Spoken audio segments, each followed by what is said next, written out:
It's me telling you some stories about my childhood. Don't worry, they're not that disturbing. When you live in the woods, you never know what's gonna happen. Like this one time when me and my sister were watching some scary movie one day in the living room. It was the Blair Witch Project or some zombie movie. But then all of a sudden, out of our windows, we see these children running out of the woods in olden day clothes, playing with sticks and with a dog. They came out of nowhere and they disappeared down our road. When we went out there, like right after they had ran by, they were nowhere to be seen.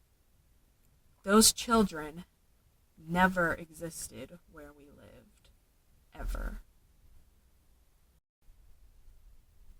One night, we were outside just admiring the stars when we saw something almost like a comet fall from the sky into the woods near where we lived. A week or so later, we were out in our fort in the woods called Coyote Fort, just walking across a log when we found this weird lavender purple substance. My sister and her friend both touched it, but when I took a closer look, this substance is made of a whole bunch of tiny little things all moving. We left it because it freaked us out. When we returned, just a few minutes later, the substance was gone. We don't know what that thing ever was. I never meant to hurt anyone when I was little, but for some reason, whenever I would be on the trampoline with anyone, they would somehow fall off and break a bone. I don't know how this happened. Maybe just a coincidence.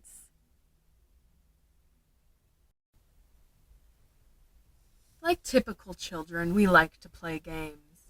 Fun games like Bloody Mary, where you might die. So one day, we were playing this in my sister's room with her friend.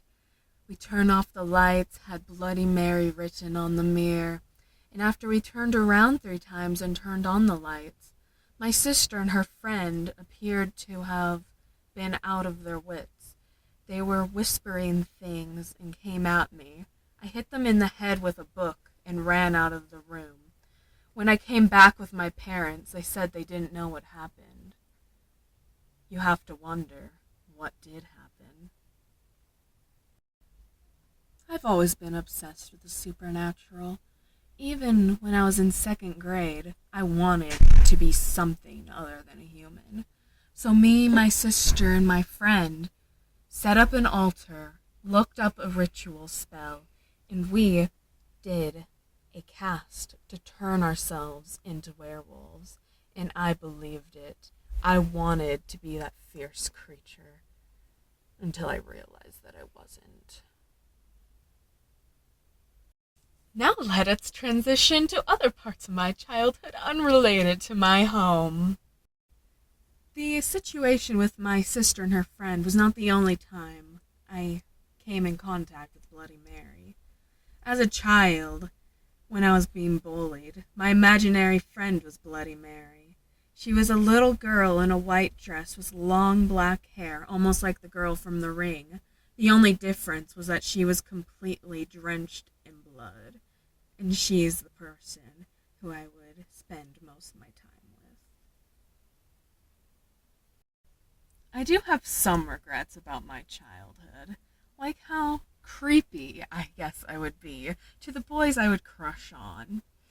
I would always draw pictures of them, for example, and I would show them the pictures. It's like, hey, look, Nikki, I drew you as a snowman, I drew you as the devil, I drew you as an angel. For some reason, he left the school and never came back. But other boys, I forced them to give me their phone number in my yearbook, and I would draw pictures of us kissing. I don't know why no one ever really liked me and thought I was weird. It's just normal to creep on your crushes.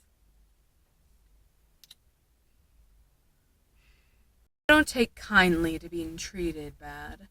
So when I did have a bully in elementary, I made the most elaborate torture revenge that I could possibly come up with to get back at this boy.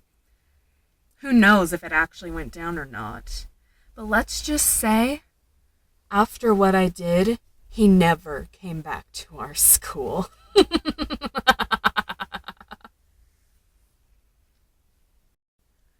Don't worry, I'm completely normal now.